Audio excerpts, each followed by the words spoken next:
Guys इसके question number 3 को देखिएगा, बाकी की तरह ये भी तगड़ा है। क्वेश्चन पढ़ो, बनाते चले आओ। जैसे कहते हैं, हमसे कह रहा है calculate the force acting between two magnet, दो मैग्नेट के बीच में टोटल फोर्स देखनी है। अब आपसे ओरिएंटेशन देखो, हमसे कह रहा है दोनों मैग्नेट की लेंथ जो है वो 15 सेंटीमीटर है, ठीक है, और दोनों मैग्नेट के जितने भी पोल्स हैं उनकी पोल स्ट्रेंथ कितनी है, 80 एम्पियर मीटर ईच। अब देखो, when the separation between their north pole, इस तरह से दो मैग्नेट रखी हुई हैं कि उनके नॉर्थ पोल्स के बीच का जो सेपरेशन है वो 10 सेंटीमीटर का है, और जो उनके साउथ पोल्स का सेपरेशन है वो 40 सेंटीमीटर का है। तो इसका मतलब साउथ पोल एक दूसरे से बहुत दूर है और नॉर्थ पोल एक दूसरे के पास में है। तो आप दो मैग्नेट बनाओ, एक मैग्नेट ये हो गई और दूसरी मैग्नेट ये हो गई। नॉर्थ के पास होगा, साउथ से दूर होगा। अब देखो, नॉर्थ के बीच का गैप कितना दे रखा है, 10 सेंटीमीटर। तो ऑटोमेटिकली ओरिएंटेशन कुछ इस तरह का बनेगा, 10 सेंटीमीटर ये हो गया। अब देखो, 15 सेंटीमीटर की ये वाली मैग्नेट दे रखी है और 15 सेंटीमीटर की ये वाली मैग्नेट दे रखी है। तो साउथ के बीच में सेपरेशन कितना हो गया, 15 प्लस 10 25, 25 प्लस 15 40। ऑटोमेटिक साउथ के बीच का जो गैप है वो कितना हो गया, यहाँ से यहाँ तक ये हो गया 40 सेंटीमीटर, ठीक है। अब देखो, आपको इन दोनों के बीच में फोर्स देखना है, नेट फोर्स। तो मुझे एक बात बताओ, क्या नॉर्थ पर रिपल्शन नहीं लगाएगा? बिल्कुल लगाएगा। क्या साउथ पर रिपल्शन नहीं लगाएगा? बिल्कुल लगाएगा। लेकिन ऐसा भी तो होगा कि साउथ नॉर्थ पर अट्रैक्शन लगाए और ये वाला नॉर्थ इस वाले साउथ पर अट्रैक्शन लगाए, ऐसे भी तो होगा? बिल्कुल होगा। इसलिए आप इसको कह दो S1 N1 N2 S2, ठीक है। तो आप नेट फोर्स देखोगे इन दोनों मैग्नेट के बीच में, तो आप इसको 4 हिस्सों में सॉल्व करोगे। 4 फोर्स निकल कर आएंगे ना, नॉर्थ का, साउथ का, नॉर्थ का, साउथ नॉर्थ का। तो आप सॉल्व करोगे फोर्स बिटवीन N1 और N2, ये रिपल्शन होगा। तो आप कहोगे repulsion force between N1 and N2 निकालोगे। इसको आपने F1 कह दिया। कितनी वैल्यू होगी इसकी, μ0/4π। इन दोनों के बीच में जो पोल स्ट्रेंथ हैं उन पोल स्ट्रेंथों की वैल्यू डायरेक्ट रख सकते हो आप, चलो मत रखो, आप इसको कह दो QM1 into QM2 upon distance कितनी है इन दोनों के बीच की, 10 सेंटीमीटर। सेंटीमीटर को मीटर में कन्वर्ट कर लो, इसका स्क्वायर। देख लो, इन दोनों के बीच का जो गैप है 10 सेंटीमीटर है। क्या इतना हो गया सॉल्व? तो इसको F1 को निकालो, फिर इसकी वैल्यू होती है 10⁻⁻⁷ Q1 Q2 हमको इनकी वैल्यू दे रखी है 80 एम्पीयर मीटर ईच। तो मतलब सभी जितने भी पोल्स हैं उनकी वैल्यू कितनी है, 80 इंटू 80। नीचे कितना हो जाएगा, 10⁻⁻1 स्क्वायर करेंगे तो 10⁻⁻²। तो ये F1 की वैल्यू निकल कर आ जाएगी। देखो, 10⁻⁻², ये 10⁻⁻² ऊपर जाकर 10⁻+2 हो जाएगा, और -7 ये है तो -5 बचा। 8 की 8 से मल्टीप्लाई करेंगे तो 8 8 8 64, और 2 0 ये हैं तो 10⁻² कह दो। इसको और सही करके लिखोगे तो M1 = आ जाएगा 64, ऐसे रहेगा 10⁻⁻5 10⁻², तो 10⁻⁻3 बचेगा। इसको सॉल्व करके कहोगे तो 0.064 न्यूटन। देखो, ये फोर्स निकल कर आया F1 की वैल्यू किसके बीच में है, N1 और N2 के बीच में।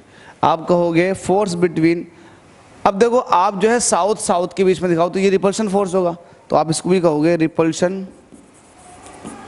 Repulsion force between S1 and S2 दिखाओगे। इसको आपने F2 कह दिया, ये हो जाएगा μ0/4π, ठीक है। वही QM1 QM2 अपॉन डिस्टेंस का स्क्वायर। जब वैल्यू पुट करो 10⁻⁻⁷ ये हुआ, ये भी 80 है, ये भी 80 है। डिस्टेंस का लोचा है, यहाँ से यहाँ तक की डिस्टेंस दे देगी 40 सेंटीमीटर। सेंटीमीटर को मीटर में कन्वर्ट करेंगे 10⁻⁻² से मल्टीप्लाई, इसका स्क्वायर है, ठीक है। स्क्वायर है, इसको और सॉल्व करते हैं तो आपके पास ये F2 चल रहा है। F2 = 10⁻⁻7 ये है, बिल्कुल है। 8 की 8 से मल्टीप्लाई करेंगे तो हो जाएगा 64, और 10⁻² ये पहुंचा ऊपर, ये है 4। देखो 0 ये है, 10⁻⁻² ये है, तो 10⁻⁻1 बचेगा। 4 इंटू 10⁻⁻1, इसका स्क्वायर करेंगे तो 4 इंटू 4, 10⁻⁻1 का स्क्वायर करेंगे 10⁻⁻²। अब देखो 4 से काटेंगे तो कितने बार चले जाएगा, 16 चौका 64, 8 8 64 था ना, तो 16 चौका 64, 4 से काटेंगे 4 चौक 16, ऐसे भी कह सकते हो, 16 चौका 64 भी कह सकते हो, कोई दिक्कत नहीं। तो F2 इज इक्वल टू कितना आ गया आपके पास, अब देखो वैल्यू आ गई 4 यहाँ से, 10 की पावर माइनस का 2 ऊपर जाकर 10 की पावर प्लस का 2, प्लस का 2 पहले से था, प्लस का 2 और पहुंच गए, प्लस का 4, पावर हो गए प्लस का 4, टोटल माइनस का 7 है, तो माइनस का 5, माइनस का 2 बचेगी, माइनस का 3 बचेगी। कैसे बचेगी, माइनस का 2 ऊपर जाकर प्लस का 2, प्लस का 2 पहले से था, तो प्लस की पावर हो गई 4, माइनस की पावर है 7, तो 4 और माइनस की पावर 7, तो माइनस का 3 नहीं बचेगा, बिल्कुल बचेगा।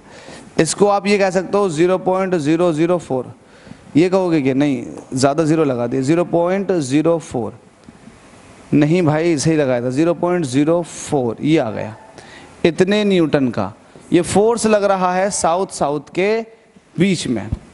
ठीक है, मैं इन दोनों फोर्स को जरा चेक कर लेते हैं, वैल्यू सेम आ रही है क्या, F1 0.64, तो 0.64 वैल्यू है, 0.004 ये भी वैल्यू है, सही है, बिल्कुल सही चल रहा है। अब इसके बाद आप देखोगे इस वाले S1 और N2 के बीच में, आप कहोगे अब ये अट्रैक्शन होगा क्योंकि साउथ नॉर्थ के बीच में, आप कहोगे attraction force between S1 and N2। Force कैसे निकालोगे, डायरेक्ट इसको कह दोगे F3 is equal to mu not upon 4 pi QM1 into QM2 upon distance, इन दोनों के बीच की डिस्टेंस। मैं कह रहा हूं कि S1 एंड N2 यहां से यहां तक की डिस्टेंस बताओ, 15 ये है, 10 ये हो जाएगी, तो 15 और 10 कितनी हो गई, 25, तो 25 सेंटीमीटर है, सेंटीमीटर को आपने मीटर में कन्वर्ट कर दिया, इसका स्क्वायर भी लगा दिया।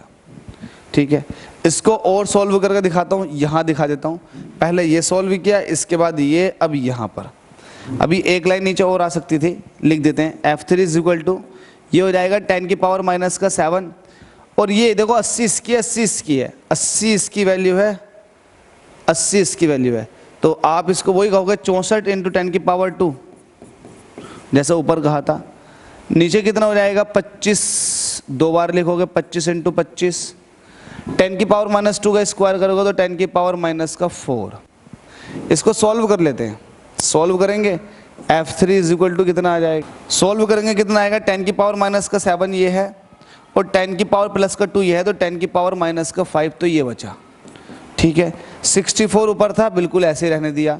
अब नीचे का 10 की पावर माइनस का 4 जो है ऊपर जाएगा 10 की पावर प्लस का 4 हो जाएगा, जिसका मतलब ये होता है 100 इंटू 100, बस खत्म। नीचे 25 इंटू 25, इसको ऐसे ही रहने दो। अब देखो 25 से काटो 100 को, 25 चौका 100, अगेन 25 चौका 100, 4 की 4 से मल्टीप्लाई करो, ये हो जाएगा 16, 16 की 64 से मल्टीप्लाई हो रही है, और 10 की पावर माइनस का 5 ये है।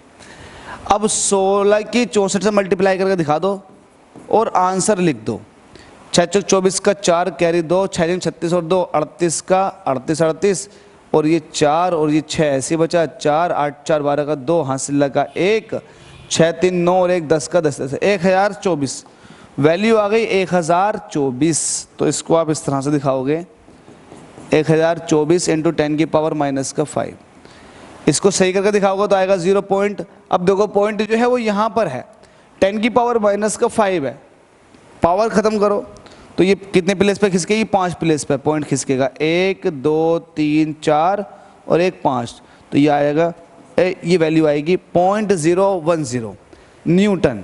आपके पास F3 की वैल्यू आ गई इतने। ठीक है भाई, उम्मीद करता हूँ समझ में आ गया होगा।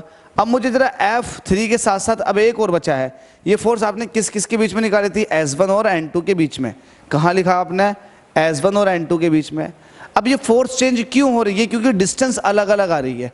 अब मुझे एक बात बताओ, अगर मैं N1 और S2 के बीच में फोर्स निकालूं तो कितनी आएगी, N1 और S2 के बीच में, N1 और S2 के बीच में फोर्स निकालने के लिए डिस्टेंस देखूंगा तो डिस्टेंस अगेन 25 सेंटीमीटर आ जाएगी।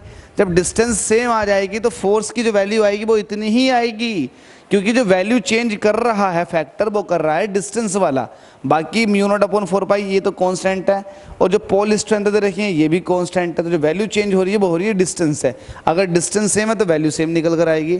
तो यहाँ पर जो डिस्टेंस है 25 सेंटीमीटर थी S1 और N2 के बीच में, तो N1 और S2 के बीच में भी डिस्टेंस सेम होगी। तो आप कहोगे F4 यहाँ को नेक्स्ट पेज ले लो, फोर्स,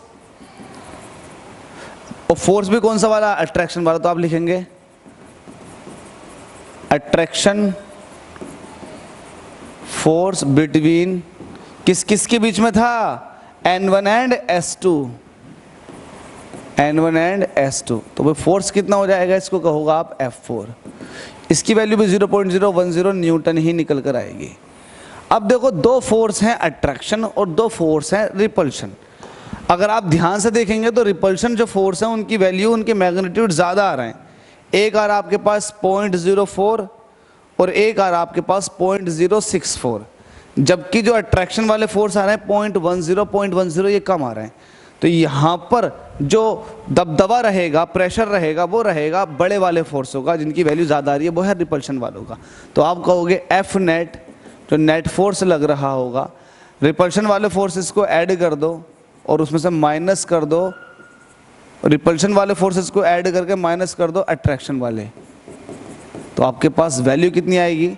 अब मुझे बताओ F1 की वैल्यू कितनी थी, 0.064, ये थी ना 0.064, तो आप लिख दोगे 0.064, उसमें ऐड कर दोगे F2, 0.004 था शायद, यस 0.004, इसको ऐड कर दो 0.004, इसमें से माइनस कर दो F3, 0.010 माइनस 0.010। अब बताओ वैल्यू कितनी आएगी, 0.064 में ऐड कर दो 0.004, ठीक है, तो वैल्यू कितनी हो गई 0.00 नहीं आएगा 0.68, तो 0.068, तो ये तो आ गई ये वाली वैल्यू 0.068, इसमें से माइनस कर दो 0.010, तो कितना हो जाएगा 0.020 वैल्यू आ जाएगी, तो माइनस 0.020। जरा सॉल्व करो, 0.068 में से माइनस करना है 0.020 को, तो 10 में से 8 में से 0 निकालेंगे तो 8 बचेगा, 6 में से 2 निकालेंगे तो 4 बचेगा, 0 ऐसे बचेगा, तो 0.048 न्यूटन। अब नेचर क्या होगा,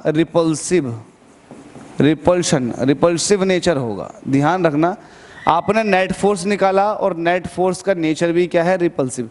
ये तो हम शुरुआत में देख के बता सकते हैं कि अट्रैक्शन लगेगा या रिपल्शन लगेगा। तो वैल्यू आ रही है 0.048, क्रॉस चेकिंग कर लेता हूँ, यस रिपल्सिव नेचर। ठीक है भाई, ध्यान दें क्वेश्चन को किस तरह सॉल्व किया था। आपने 4 बार फोर्स निकाली और 4 बार निकालनी बनती है। अगर किसी को नहीं समझ में आया तो कमेंट कर सकता है, समझ में आ गया थम्स अप कर सकता है, चैनल को सब्सक्राइब कर सकता। कितनी मेहनत से आपके लिए ये वीडियो बनी है ये तो मैं ही जानता हूँ।